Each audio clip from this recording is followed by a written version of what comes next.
We're back. I just want to remind everybody once again, you do not have to read Iron Flame. That is what we are here for. We are giving you high-level overview, so that way you don't have to listen to 30 hours of audiobook. You can just listen to like 6 hours of us. Probably a little more. And we do have theories sprinkled in. Welcome.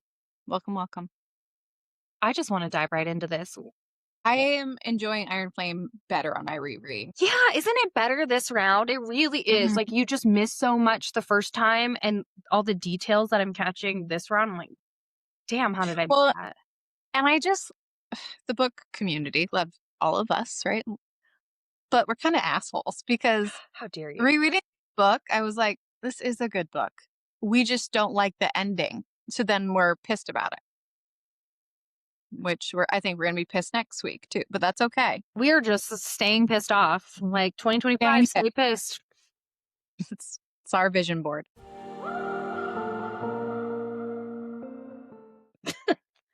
Cool.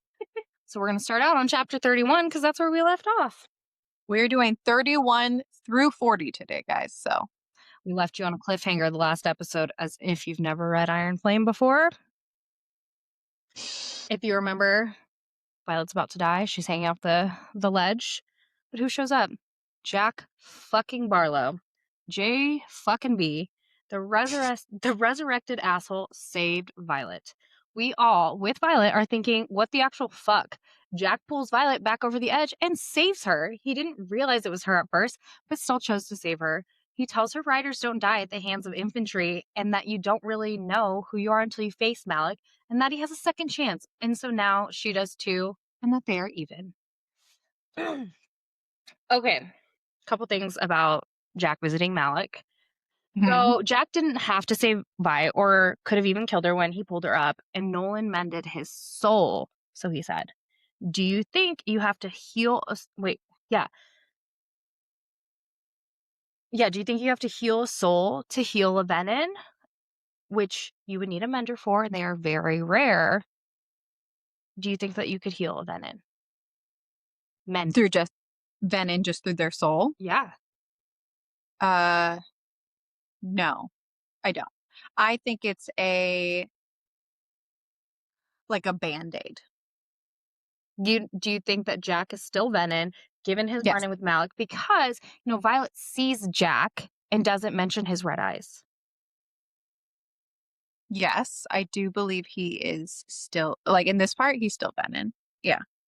I think it's just he has his antidote that they're giving him so much right now that it's helping the symptoms of everything, and even him being nice towards her. I think a lot of it comes down to him being venin and the sage wanting her. Yeah, they don't want to kill her. They want her. They want her powers. So, but Jack was ready to kill her already, even before she killed him. We don't have enough. They don't mention Jack for the rest of the book, pretty much. He's in at the end. Yeah. And what excerpts we've gotten out of Onyx Storm, he's definitely venin. What if he is like a double agent? Yeah. Possible. We don't know. I don't think so, but it's possible. It's just weird that she wouldn't mention red eyes, because Rebecca loves her adjectives. She loves describing people. She does.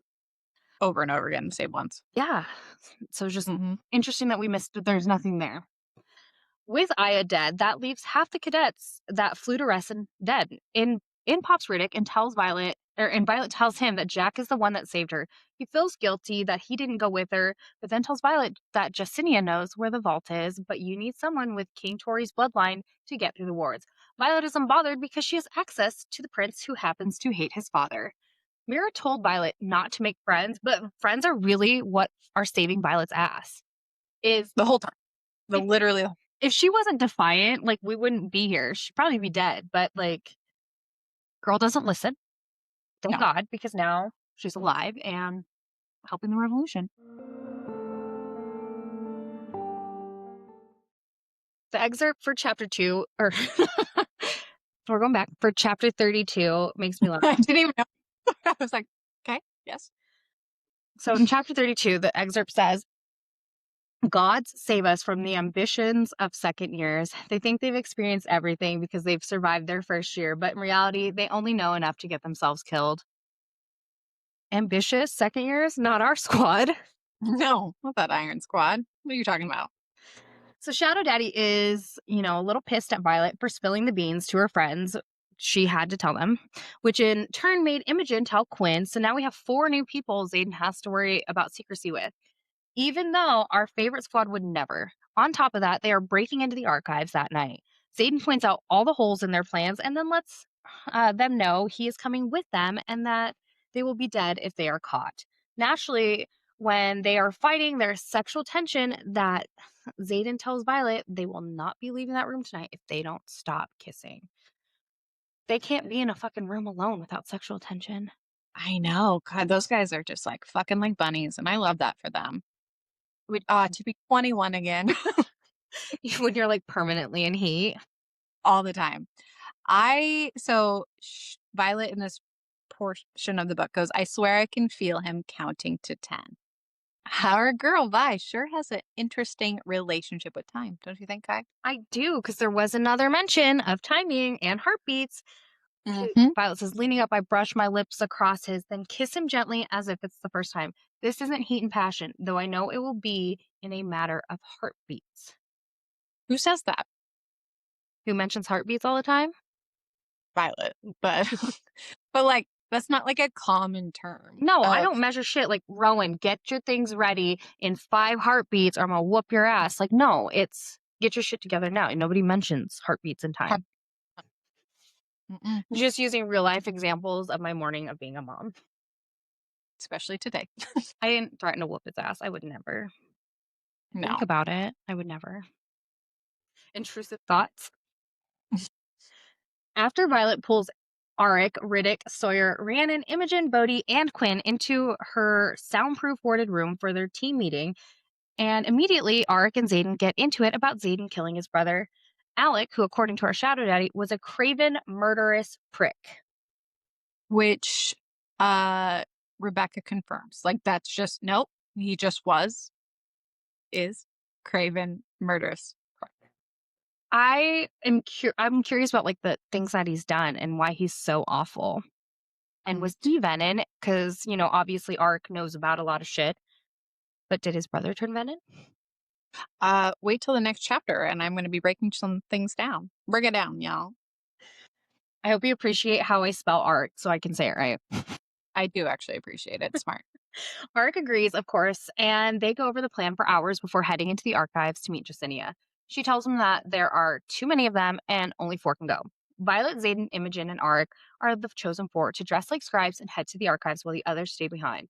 They run into another scribe who questions Jacinia, but she holds nothing back and humbles the first year and leaves them alone. And he leaves them alone. She takes them to a secret entrance, and that's as far as she can go, leaving them with 45 minutes before they need to get out of the archives. This whole scene in my mind is playing so fast with really intense music. I know, and we will get it with the TV show that's being made. That's so crazy. Isn't that weird? I want more Jacinia because her being sassy to another scribe, I love it. Like, she's being sassy signing. Right. And people are like, yes. And she's obviously a hottie because all the boys are into her. Yeah. But and wanted her. Riddick made a comment. We know our boy Sawyer's into her. Sassy babe. Sassy deaf babe. I want more of Jacinia. I'm going to assume we get more of her in Onyx Storm. I think we will. Chapter 33. The excerpt says, the first time you are caught in the archives after the door seals for the evening will be the last. The complex magics put in place to preserve our texts are not compatible with life. Colonel Daxton's guide deck selling in the scribe quadrant. Is it all life?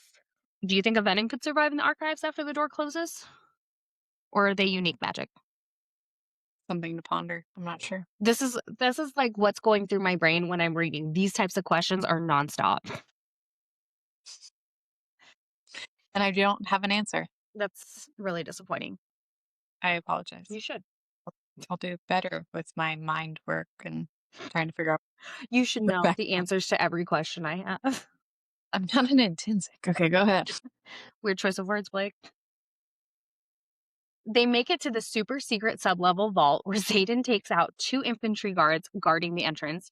Arik grabs Violet's hand and pulls her with him into the library, which he is just as risky as Violet, doing things without knowing for sure what the consequences would be. Arik says, "My father doesn't have anything warded that isn't worth showing off, so I took a chance that you wouldn't smack into the wards like a wall. And I can't get through these books in the next 40 minutes alone. You're the one who knows what to look for." Which has me curious. What else is in there with so much protection? Obviously, there's old ass books and stuff. Obviously, it doesn't matter, but I'll be interested to see if they need anything else from there in future books. Like, What else is in the archives? Yeah. Arik is loving this because he gets to piss Xaden off by not pulling him in too. Xaden tells Violet through Mindspeak that Alec deserved it. He was a bully and forfeited his life by coming after Garrick during threshing. Though I wonder who it was that told Arik, since if his father knew, I highly doubt I'd still be in possession of my head. Which begs the question, why didn't Arik say something to his father? It gives the vibe that he actually doesn't give a shit about his brother. He just wants to fight with Xaden. He clearly is not a fan of his father, given the task at hand. I personally think something is going to happen with Arik and Violet at some point, and he's doing this with like love for Violet or some shit like that. Okay. Here we go. You know, I have a hard on for the Brennan being the sibling Not that you. I'm always having hard ons. Sibling that commits betrayal. I just wasn't ready for I'm always having hard-ons when I'm trying to drink my water. All right. With the foreshadowing of the fables of the Baron and with the 3 brothers, I know I'm always like going towards Brett being shifty. What if it's actually King Tori's sons? We know that one of the brother bonds a dragon, Arik. One bonds a griffin. Okay, what about Halden? Which is, I also think, may have been Vi's ex.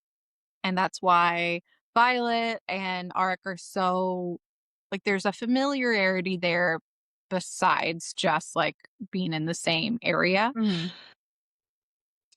Vi asked him, does Halden know? Yes. And Arik says, I'm here, aren't I? And Vi just assumes, which we know Violet and her assuming, that Halden's not going to help. But what if he's helping, but he takes a different route and joins a group of flyers?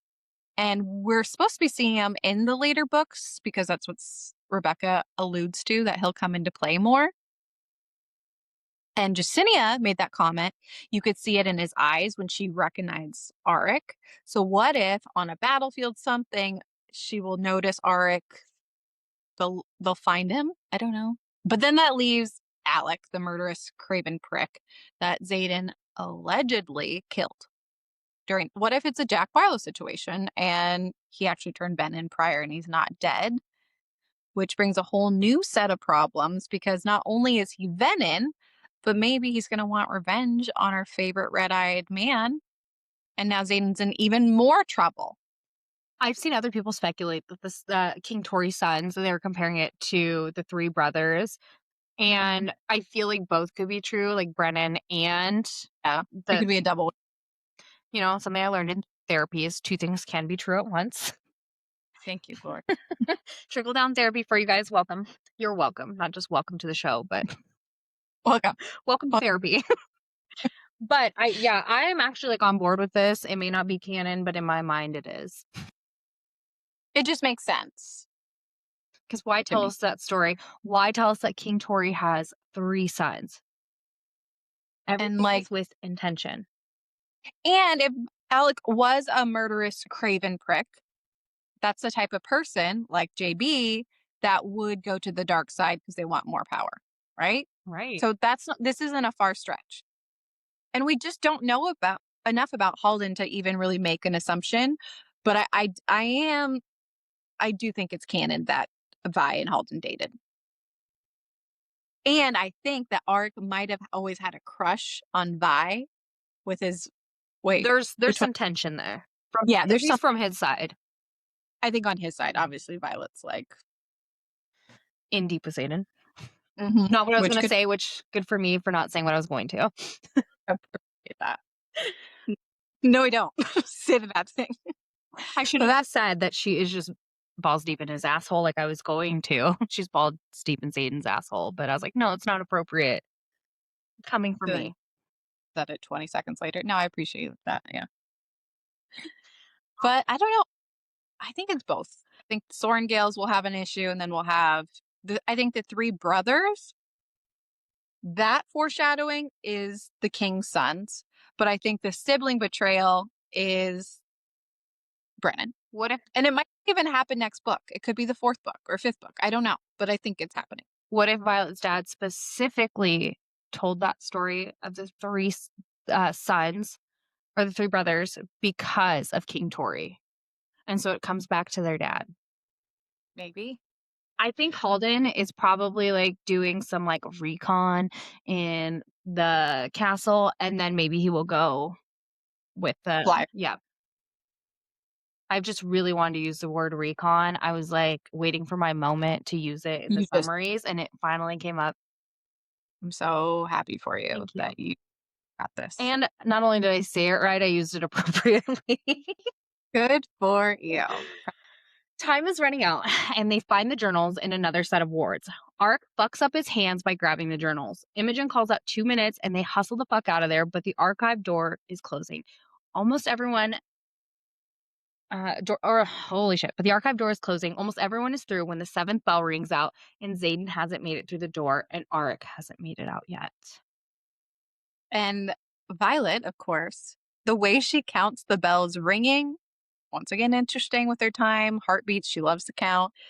Oh God, he's going to lose his arm. And Arik, they're not going to make it. And then they just do. Like, there's just so many instances where it's like, no, there's no way this is going to happen. And then extra time somehow comes up. Weird. Yeah. She was given time. She has the gift of time. Because nowhere do they say, like, she took her gift back. They are given the gift. And Darna specifically says, I no longer. She doesn't say we. She says I. Words matter. Words matter. Chapter 34. Xaden yanks Ark through just as the doors slam shut, but we can't celebrate just yet, despite retrieving 2 journals. They're out of the archives, but not out of the woods yet. Jacinia takes their robes. Are you out of the woods yet? Sorry. You're forgiven. I couldn't. You said it. What was I supposed to do? Not? Okay. The millennial or We have to sing something. We just can't not. I've already sang You today earlier. No, I did too. You say one word, I'm like, well, that's in this lyric. Let me sing it. My life is a soundtrack. Mhm. Okay. Justinian takes their robes and they see that Ark has rebound burns. They know that they need to hide it and heal Ark. Violet is calling in her favor that an infirmary cadet from RSC owes her. Meanwhile, the rest of the group meets up with Quinn, who has been astral projecting as both Violet and Rhiannon to keep any suspicion off of them. Imogen and Quinn take the stairs to their rooms while Bodhi and Sawyer head to the commons to make a scene so as to be remembered, and Xaden and Violet climb the first floor to escape into the courtyard. Violet then glances through Warwick's journal, learning that after they placed the last rune, they placed a ward stone where the dragons would feel the deepest currents of magic run. With the last step complete, Warwick states the protections fell into place at the birth of an iron rain. Violet tells Xaden to take the journal to Brennan so he can translate it, leaving her with 1 journal from the first 6. When Violet leaves Xaden, she runs into Nolan, who offers her some lemonade and says he remembers she was on his mending list. They have this interaction. That was like weird, the kind of like the accent that she uses with Cat. Interaction. It's like almost British, but not quite. Yeah, it's aristocratic. It's rich people. I sounded rich for a minute there. It's your dream come true. That's why I say signet like that. Okay, so they had this interaction. Violet's like, that's too kind of you. Don't worry about my shoulder. It's already healed. I never got the chance to thank you for helping us during interrogation. And Nolan says, I never like to see you hurt. And Varish has it out for you. Where is Ryerson anyway? I don't see you apart on Saturdays. And then he tells Violet he means what he said and glances at her mistake. The cream scribe satchel, not Rider Black. She realizes that the lemonade tasted funny and that she no longer is connected to Taryn. Of course, in walks Varish asking, what has Violet gotten herself into? Nolan says, I never like to see you hurt. but I can't protect you from the consequences of your own actions when you risk the safety of every civilian in this kingdom. Okay, so Nolan's super fucking slimy for this. I know it's Hmm. Varys is forcing him to do this, so he's just as bad as Varys. But I feel like we can't trust Menders at this point. Nolan pulling No. this shit, and then your theory, like this is racking up points about Brennan being Venom, And or at okay, least a Venom sympathizer.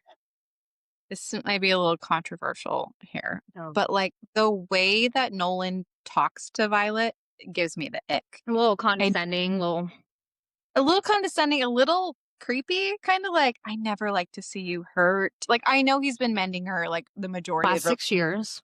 Yeah. And I understand it's like maybe a dad relationship, like father figure, especially after her own father died. I could see that. I just don't like it. It's icky to me. I'm trusting, so I don't trust infantry. I don't trust most scribes, and I am now not trusting vendors. Perfect. Perfect. Very few So, people that we trust in Navarre, yes, they're a shifty country. which was the word of our episode on Monday. Like everybody was shifty. Everybody. We said, so now we're moving to shifty. Yes.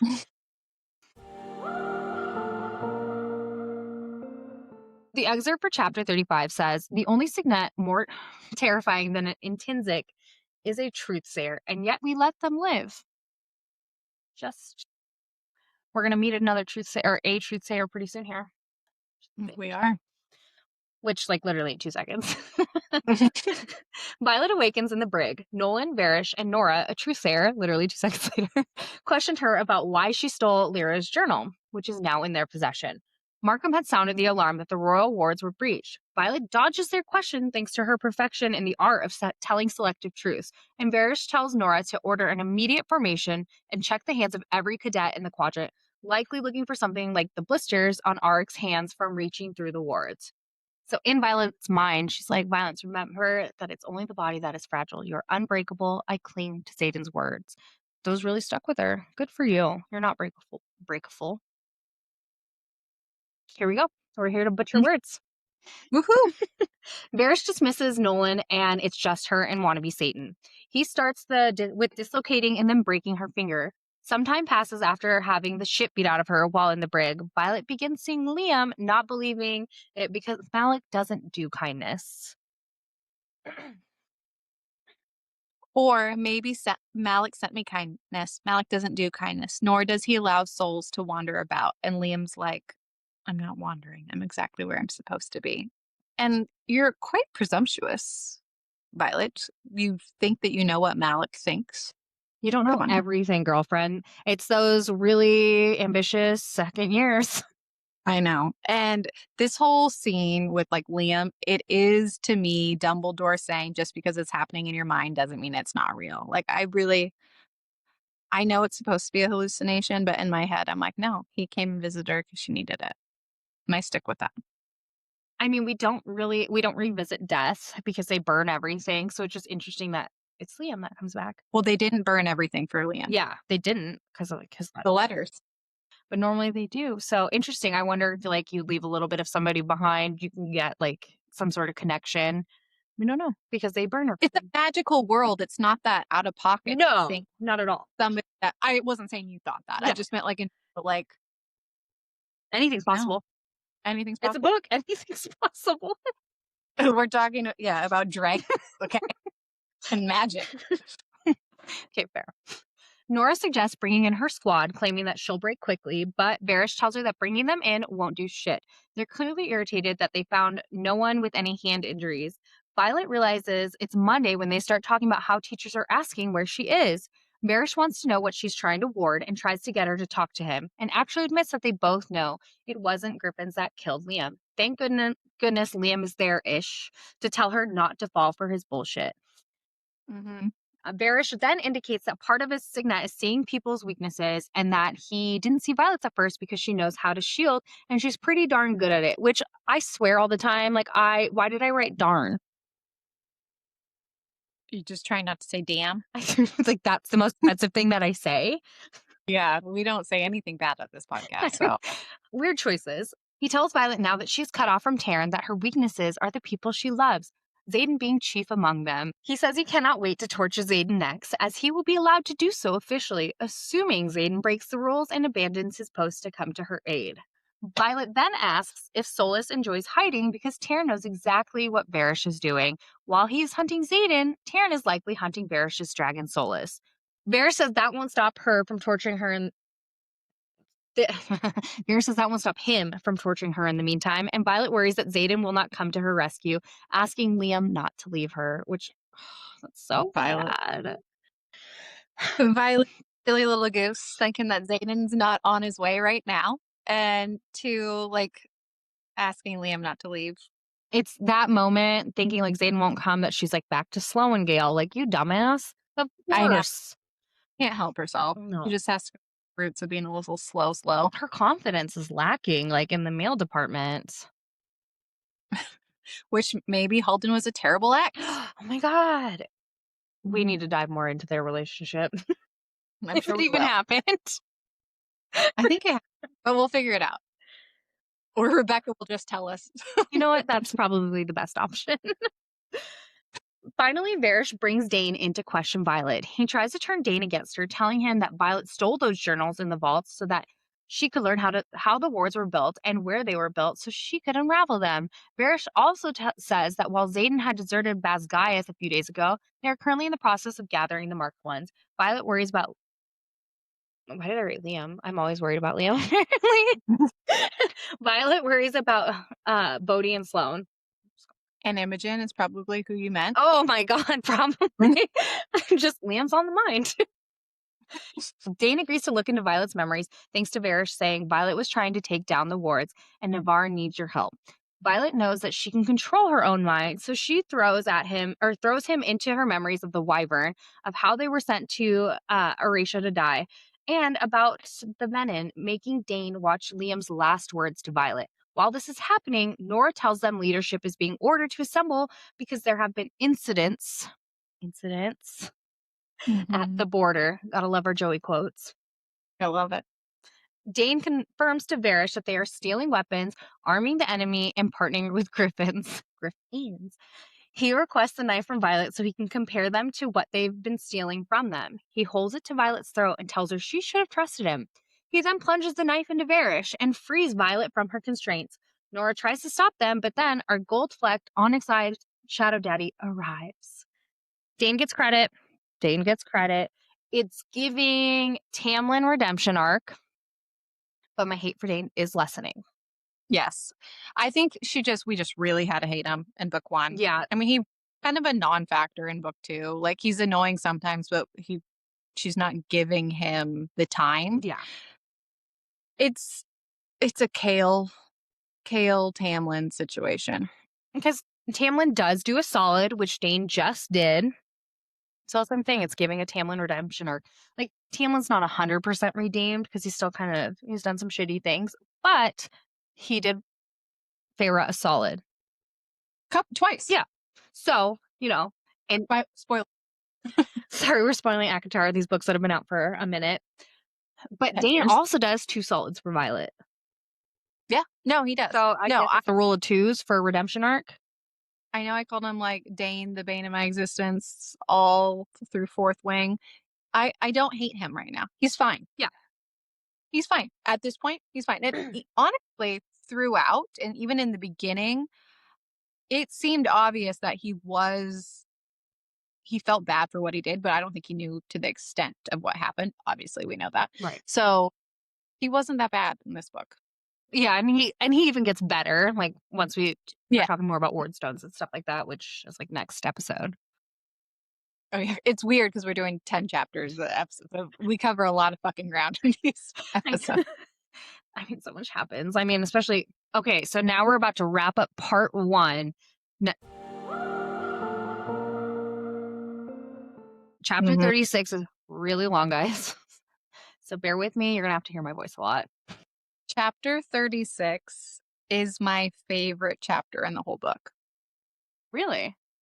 Mm-hmm. It is actually also Rebecca's favorite chapter in the whole book. I mean, so much fucking happens in this chapter. It's so intense. It's thrilling. It's just Xaden I'm being a sweating. hero. Mm-hmm. Yep. Yes. Watery bowels are happening. It is a great chapter. So I'm ready. All right, let's get into chapter 36 then. I'm ready. Are you ready? Ready. Okay, a lot happens because this is the end of part 1 of the book, like I said. So Xaden is, of course, mad and ready to kill Dane. Violet goes to step in front of Dane, but girlfriend severely weakened and falls over, but Dane catches her.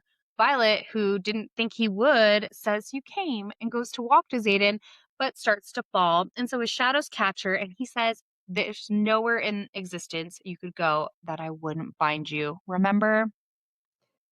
So, like, if I am bootleg Violet and we talk about you being Xaden, does that mean you will Mhm. always find me?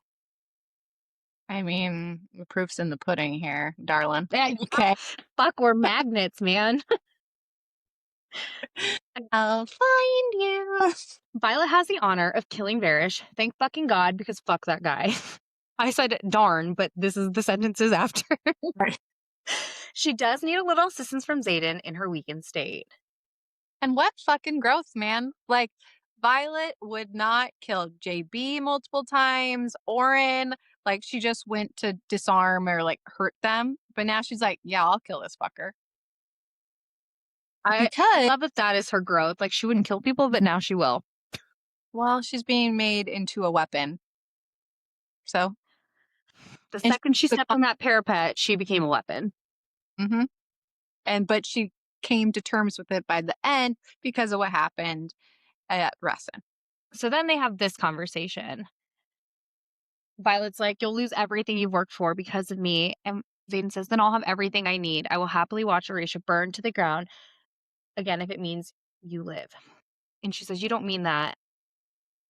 And then Xaden, "I do. I'm sorry if you expect me to do the noble thing. I warned you. I'm not sweet or soft or kind, and you fell anyway. This is what you get, Violet. Me. The good, the bad, the unforgivable, all of it. I am yours. You want to know something true, something real? I love you. I'm in love with you. I have been since the night the snow fell in your hair and you kissed me for the first time. I'm grateful my life is tied to yours because it means I won't have to face a day without you in it. My heart only beats as long as yours does, and when you die, I'll meet Malik at your side. It's a damned good thing that you love me too, because you're stuck with me in this life and every other that could possibly follow." Zayden, like, we don't need that for the summary, but we needed it. We needed it. No, it's this is why chapter 36 is my favorite. Because we got action, Xaden coming in, killing people left and right, professing his love while blood's everywhere. I mean, come on. He even kisses her with, like, all the blood and gross shit that's on her. And That is love. and she's been tortured for days. Can you imagine that breath? Okay, it's not good. I mean, She doesn't smell good in general. I was gonna say that's something I think about a lot in these fantasy books. Fantasy, yeah, How do these people smell? not good. Yeah, think about Tog.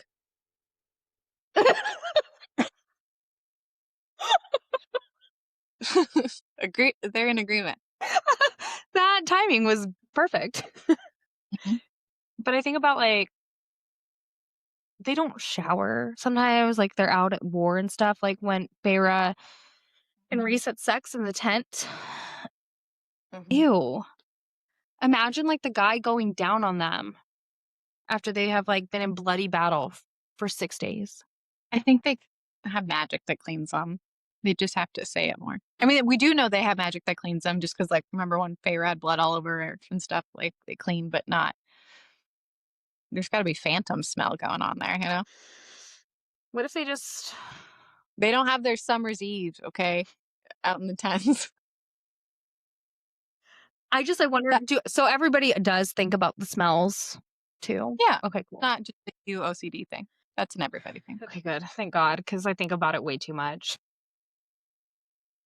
As Violet and Xaden make their way up the staircase from the brig, General Sorengale has her blade on Garrick's throat and then hands her an antidote for Nolan Surum. Violet learns that her mother has been working with Xaden and that she had struck a deal with him back in her first year. She gave Xaden a quadrant and allowed his marked ones a chance to survive at Basgiath. In return, Xaden was to protect Violet in her first year in the Writer's Quadrant. This is why Xaden didn't kill her the night she eavesdropped on him and the marked ones while she was hiding in a tree. Violet also learned her mother was the one who gave Xaden those scars on his back. All we'll say about the interaction between Violet and her mom is you're seeing. Oh, you're about to say it. It's a little bit. It's a Snape situation. Oh, yeah. She is. She's redeeming herself. You're understanding her a little more, that she's not like the monster mom that we thought she was. Even if we think her reasonings or what she's doing isn't right, you get insight a little bit. So She does say, like, when you're a mom, which, that's something that moms say to non-moms all the time. Like, you'll get it when you're a mom. And it pisses the non-moms off because they're like, how dare, like, I get it. But you really don't until you're a mom. And so, we mhm. can't, as moms, we can't judge General Sorrengail. No, I mean, I get it. She's in a shitty situation, and all she cares about is her children surviving. She's just going for the lesser of two evils at this point. So she should, yeah. And I'll take it. Like, I mean, this makes me feel like when they had those bookmarks at Borders, which I mean Borders, not Barnes and Noble, because the bookmarks were at Borders that said Snape, friend or foe, and it was like a holographic, and if you turned it, it was foe, and yeah, it fucked you up when you realized Snape could be and was the good guy. That's the General Sorrengail. Yes, that's her role in this. Did you have for that sure? bookmark, or was that just my sister worked there, so I got it? I didn't have that bookmark.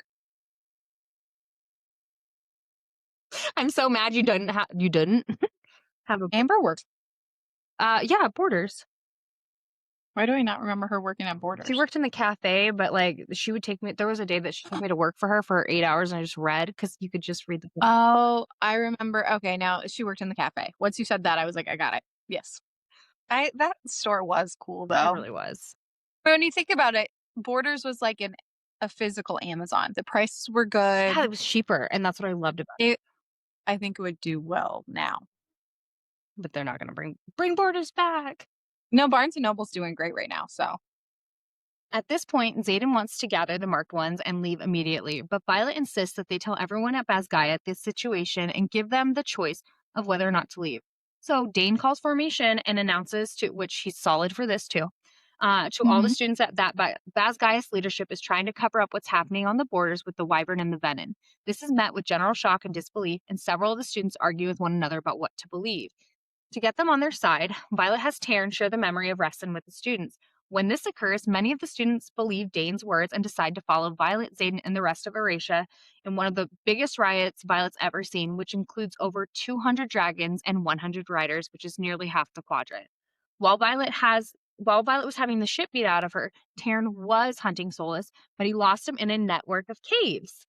Violet realizes he is holding something back from her, which is that Andarna is still in the dreamless sleep, and the elders have never seen an adolescent remaining in it this long. We know Andarna was in the dreamless sleep and that using her gift of stopping time affected everything, but what if her dreamless sleep was meant to be this long? She's clearly different. This entire time I've looked at it as like, shit, this isn't great, but what if it was supposed to be longer for her and there was like no reason to actually worry at all? well, yeah, and we don't know much about her species anyway. So I just it's always thought of it because Violet always thought of it negative, but like, what if that's just how it was?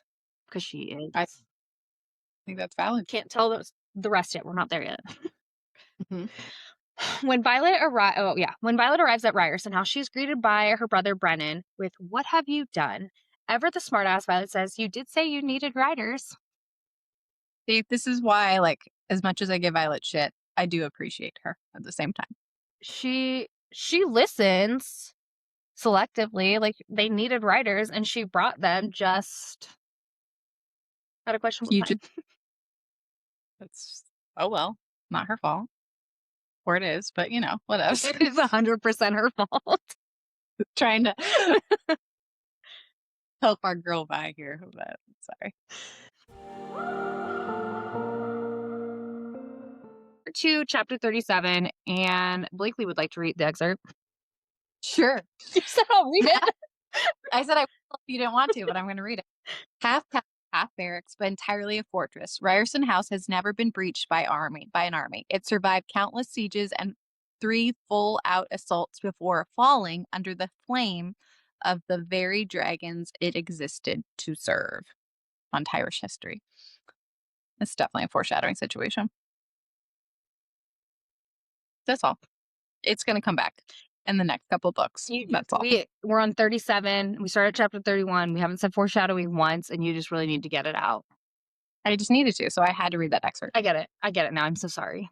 I do think it is going to come back, though. Yeah, because there's been mentions about Ryerson House before. Mhm. So, and I said, I think that's a detail we need to pay attention to. And then here it comes, which I didn't even Mhm. think about. Thanks, Blake, for connecting my So, thoughts. you're welcome. We start in Violet's dream. Bold choice to move so far from what you perceive as the safety of the wards, the sage says, holding Violet inches from the frozen ground. She thinks, I'm trapped in this fucking nightmare again. Of course, again, the darker wielder hisses, his face contorting into a snare. You will never be free of me. I will hunt you to the ends of the continent and beyond. And she says, you can only hunt me to the wards, yet you sleep beyond them, and the longest night has yet to pass. So the sage has to be dream walking at this point. Like, otherwise, how Yeah. did he hear her thought and respond? Like, I didn't notice on my first read that those words, and that, like, it's just interesting, like, that she thought it and he responded. Because it's all a dream, and, like, you curate your own dreams, but that's just a weird detail. Well, my dream last night was real weird. Jeff Lewis. Yeah. Yours was weird. The more I think about what you told me, I'm like, yeah, that's fucking weird. You are weird. What? Mm-hmm. Violet wakes up next to Xaden. Sometimes we'll do like spark notes just to see their summaries. And honestly, I just kept one of them this round. Violet wakes up next to Xaden and performs oral sex on him. They loudly have sex in his room, and they decide to sleep together in that room from now on. It's just integral. It's imperative. People need to know this. That she performed oral sex on him. Mm-hmm. And it's loudly sex in that room. Mm-hmm. You know, I'm going to Yep. mention something about their sex. Okay. Violet's like, lose it. I don't want to be gentle. And he's like, mending bones isn't instant. You're still heal. And she sucks him deeper. He growls, you really want this? She's like, I want you feral. Which I don't know that I can ever use that word again after like this scene right here, you know, performing oral sex on him and having sex loudly. Because I say my kid is being feral all the time, and now I cannot. So I always say feral in the sense of like, I need to go feral at least a couple times a year, meaning like go usually get drunk and have fun, like only a couple times. That's what I need as a human. And this tracks with me. I'm fine with it. You and I use feral very differently. Like Rowan's birthday party, I'm like, there's a bunch of feral ass children here. Not the same one. Feral, they have feral asses. That's so I weird. hate you. I'm just gonna move on. Mm-hmm. Go ahead.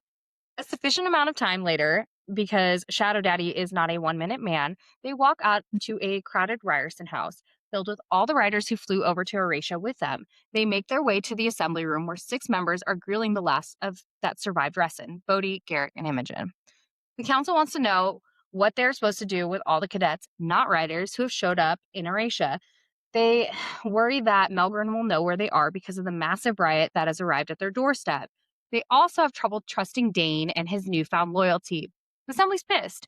Xaden is taking no shit and gets the council to concede that they will trust Violet. He also suggests that they get the cadets back into class, as they have brought 4 professors over to Eurasia with them as well. And then something shimmers in Violet's archives. Yandarna is awake. Also, when Violet's like actually realizing that Xaden took responsibility for her, so now he has another scar on his back. Xaden, we love you. That's all.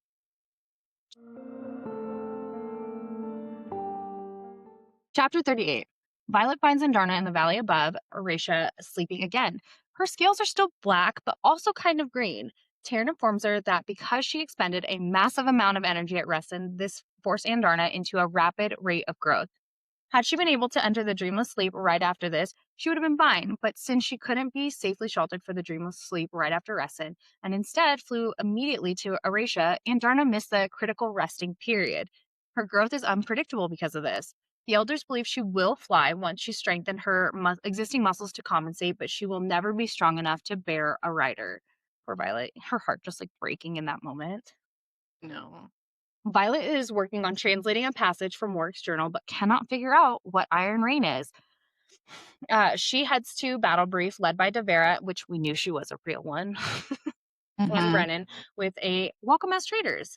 Violet makes sure everyone got letters to their families urging them to leave. Rhiannon asks if she's had any luck with the Wardstone, to which Violet responds that she's translated the section from Warwick's journal and that she just needs more time and that she's getting close to figuring it out, but Violet wants it to be 100% before she shares. Somewhere in this, Siri gets brought up, and she's a member of the assembly, but they mention her silver streaked hair, who blatantly hates Violet. And then she flew off with Zayden and the other lieutenants 2 days ago. Do we need to watch our silver one with this silver one? She has a single streak of silver, not gray, silver. And I searched in the book. It is mentioned one other time, the silver streak. So it's like you said, you would just say she has gray hair. Yeah.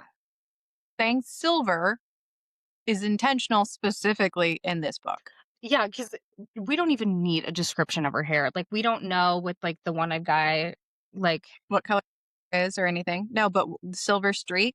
And the venom at the end of the book say we're all over the place in places you don't expect. If we're assuming there are venom in the leadership in Navarre, it's stupid to assume that there aren't venom in the revolution. So this could easily be Surrey. which, kind of furthers your Brennan theory a little bit further. Because if they're being infiltrated in Navarre, they can be infiltrated in the revolution. Like, it could be Brennan. Brennan could be Or working with maybe, Surrey. I mean, who's to say? Only the squad and obviously a few teachers who are pretending they don't know Brennan, like, know that he changed his last name. And you have brought this up, but this is where it comes up in the book where they're like, Sawyer says he still can't believe that he ditched your last name. But it's like he had to. Besides, I like his name. It's Tirish for resurrected. And you brought that up, but they all know that. So just why did Brennan choose that? Like, I like I said, I know you mentioned it before, but what an interesting choice for a name change for yourself. Like, resurrected. So Devera tells the class that the outposts have successfully dispatched with the wyvern Zayden has gifted them, and that General Melgren has kept the news from reaching the public, including that half of Basgiath is gone and that they are still turning away Paromish citizens at the border. They also learned that Samara was attacked 4 days ago, and she worries for Mira. The Venom have taken the town of Anka, which is close to the recently fallen holy shit, Zolia. Recently fallen Zolia. It seems as though the Venom are organizing and basing out of Zolia. Suddenly, Taryn alerts Violet that a riot is approaching. Violet bolts up and heads out the front door, thinking it is Melgren and she is the best defense, only to find Mira and Tiny outside. Taryn attacks Tiny and grabs him by the throat. Mira dismounts, telling them that Zayden had come for them, dropping a wyvern at the front gates of Samara. Their mother had arrived about 10 hours later and told all the riders stationed there the truth. She had given the riders an hour to decide what they wanted to do, and about half, so 40 or so, riders chose to leave. Violet is surprised to learn that her mom and Melgren would have just let them go like that. Mira stops speaking mid-sentence, and then she recognizes Brennan, shocked that he is alive, and then punches him in the face. Nothing about Perfect reaction. I was gonna say nothing about that reaction shocked me at all. I was like, yep, Like, on brand. we don't know Mira that well, but I just feel like it's so on brand for Mira. Yes. I would be interested to have a point of view chapter from Mira's point of view. Like, I actually would too. Someone was texting me yesterday about Mira. They're rereading Fourth Wing. She was like, I don't know, just the way that she's so like does not want Violet to go in the writer's quadrant, the way that she talks about her is just a little sus to me. And I was like, well, you need to remember she's been going through grief for the last 6 years. Their dad's gone on top of that. She just wanted to protect Violet because they lost their brother. And then she's realizing they didn't. So she sees that fucker and punches him in the face, which is the only reaction that you should have. absolutely. I'd be so mad.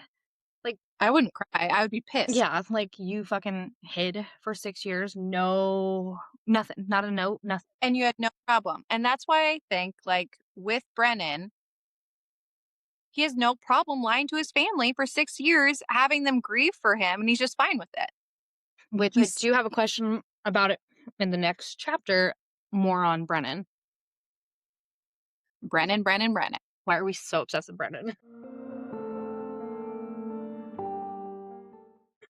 Chapter 39.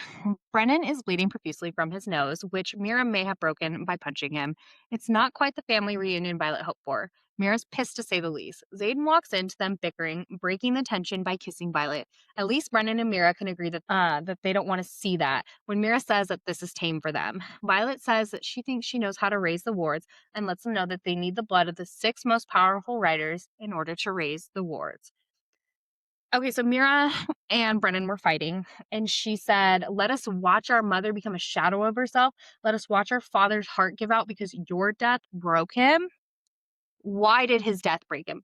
Did Brennan take something from his dad to help Nolan? Something to like keep him alive with that rune on his hand, his haggard sage hand? It's a great point.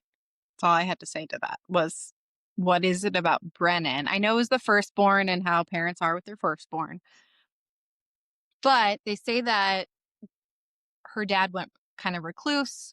He was just stuck in his books trying to figure things out. So I don't know if Daddy Dearest actually believed Brennan was dead. I think he was onto him and was trying to figure it out. I think Brennan took something from him. Like the research, And he doesn't want people to find it. the early research, because I know that Violet's the only one that knows where the research is now, according to the end of the last book, Yeah. right? That was last. Yeah. Right? Yeah. I don't, or that this book. Varish, I don't know. Varish says it, so it's this book. Oh, okay. So if that's the case, it's interesting. I'm here for this, like just building further in. I was like, I'm not sure. Like, I want Mira to be the one to be the sibling that turns, but here I am, like, just helping your theory constantly I just find Mira more likable too. because she punched Brennan in the face. Yes, Okay. because that our reaction. I keep making dragon pictures at night, and like, I need to share them with somebody, and I'm sorry, it's you. So then I want people to know how weird you are. I am weird. It's fine. I've talked about a dragon fucking an Ewok. Like, it doesn't get weirder. It does, but I was telling you about Pounded by Produce this morning. Like, Part of your personal brand. I'm just trying to help you create it. I don't think I need help. No, but I'm just trying to make sure the public knows. Violet, Zayden, Brennan, Felix, Siri, and Bodhi are all designated as the 6 best riders. The group follows a path to a man-made canyon inside of a mountain where the wardstone is located. Etched in its center are a series of circles, each fitting within the next and boasting a rune carving in along its path, which matches the Violet or what Violet it matches what Violet had found in Warwick's journal, but isn't identical and has runes in the same spot. Each of the riders draws blood, pressing their palms flat against the stone, but nothing happens. Failing to raise the wards, Violet tells Zayden to take her to Karis so that they can at least secure the luminary to forge weapons. But Zayden refuses. So what does she do? She goes to Mira. It's like when one of your parents say no, Yep. and then you go to the other. She's smart, okay? Hey, if my mom had said no, I always went to my dad. I knew he'd say yes because he just go away. Just yeah, go ahead. As a child of divorce.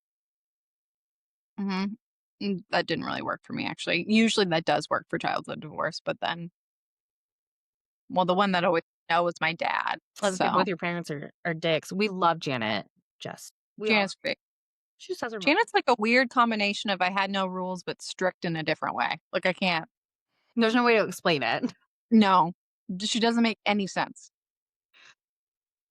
High expectations, but no rules.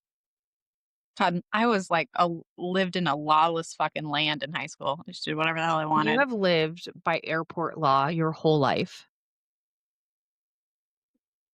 It was just me on my own. I had to do it, you know? I think that's why you hate listening to people or like taking like instructions and direction because you live by airport law and there is no rules. Well, and if there was a rule, I could usually find a way to break it or like charm my way out of it. I feel like I understand you better with the whole airport law thing. That makes sense to you in It your does. head that I by airport laws. Mhm. It's a lawless land. It is. That's why my morality is questionable at times. What do you mean? I mean, I say I'm pretty. Your I'm moral good. your moral compass points north, but not when you're reading. Those books make your moral compass point. Oh, totally. Yeah. My moral compass was unsure of where it was going. It was like in Pirates of the Caribbean where uh Captain Jack's compass isn't working and going all over the place. That was me for a very long time. Just little morally ambiguous. You have direction now, thanks to all these books. Not And growth. children, Yeah. not growth, but no, the books. That's Yeah. what really. Your kids, your life, none of that helped you. Just the books. Chapter 40. Violet trains with Felix in an attempt to improve her aim when it comes to wielding lightning, which is way different than Carr, who had her work on quantity when she should have been working on quality. He hands her a glass orb with a metal strip to the alloy pendant inside, which serves as a sort of conduit for her powers. He explains that it has runes etched into it, which are woven to draw on her specific power. She wants to be able to master her signet like yesterday. He implores her to practice with it so that she can learn to wield smaller, controlled lightning strikes rather than big and powerful ones. He tells her that they will meet again in a week, and he will be able to tell by the amount of power stored in the alloy whether or not she has been practicing. Sure enough, and he will continue to teach her. They have this little exchange, and she's like, I'm not a threat. And he says, what you want to be doesn't change what you are without work. And I just think it's a really nice quote for our wellness dragon girlies. Mm-hmm. Put that on Agreed. your vision board. Yeah, make a wallpaper, have that as your phone screen. Like, think about it. What you want to be doesn't change what you are without work. Violet, Mira, and Brennan make a wild choice to go to Takaris without Zayden. When they arrive, they are greeted by a drift of 3 griffins who escort them into Corden. Taryn tells Violet she is not going to be happy with the greeting they are about to receive, but doesn't elaborate further. They are all forced to tell some sort of truth in order to proceed in front of a truthsayer, Griffin style. Violet tells them that she's there to wield lightning in return for asking the Viscount for help. Brennan tells them that he's there to broker the deal for the Luminary in return for weapons. Mira says, make one wrong move toward my sister and I'll gut you like a fish. That goes for everyone in this city. How is that for honest? They let them pass when Violet sees a figure dressed entirely in black and says, you aren't where I left you, Violence. Okay, I don't love the controlling man. It is not my favorite, but why do I love when he says shit like this? Because you want to be punished Control. by Shadow I Daddy Zayden. do want to be punished by Shadow Daddy Zayden. Oh, I've been a bad girl. He's the only Yep. one that can get away with saying shit like this. Even Reese, not the same. Uh, oh, Slade could. Slade absolutely could. Okay, Slade and Zayden. Sladen. Mhm. Give me a Slade. Sladen. Oh my god. Mhm. Why choose? Why choose? That is the question. Those two? Why? I'm all for the reverse harem with that one. Me too. I feel like my body would be very tired. We are well over halfway done with this book and halfway done Mhm. with our journey in Iron Flame. Only 20 chapters left. 20 and some change. 26, yeah. You know. I'm ready though. I'm just so ready to get Tonic Storm. We're so close. I think we've built like a really solid case against Brennan. I believe so. I mean, that was what I was working towards, so I hope so. I also think that the 3 brothers, King Tory, that could be I'm on it. I'm here for it. And then we're gonna be watching Surrey going forward. mhm, that Silver Streak. Okay, so let's end out this. What have you heard? I don't know what the creator's name was, and I'm really sorry that I don't know. But talking about in the 4th wing, Imogen made some comment about like if you didn't want everybody to know who you are, then you should have like dyed your hair. Imogen is pretty intense about her pink hair. She's Right? in the middle, or she moves over here to Erasia and she dyes her hair pink right away. It's one of the There's a first things. mention of freshly dyed pink hair. Why would she say that? That's such a weird thing to say if it's not on purpose. What if Imogen has something in common with our girl Vi? Oh, like she actually has silver hair, but she's hiding it. Yes, dyes it. Interesting. I'm not against that because there's that excerpt that Rebecca has she released the excerpt from Onyx Storm, so we can say it, that there is another silver-haired Venin in Onyx Hmm. Storm. So there's definitely more silver-haired people out there. But why? Why is their hair silver? What makes them? Hmm. Something to think about. Think about Imogen's hair. That's how we're gonna wrap up this episode. I mean, that's the only reason why you would choose to dye your hair a color like that, right? If you guys are having fun listening to us or you're enjoying this, make sure that you follow us on Instagram, follow us on Spotify and Apple, or wherever you are listening. All right. Well, catch you next time, guys. Okay, bye. Eh. We're just always going to have awkward endings, and it's fine.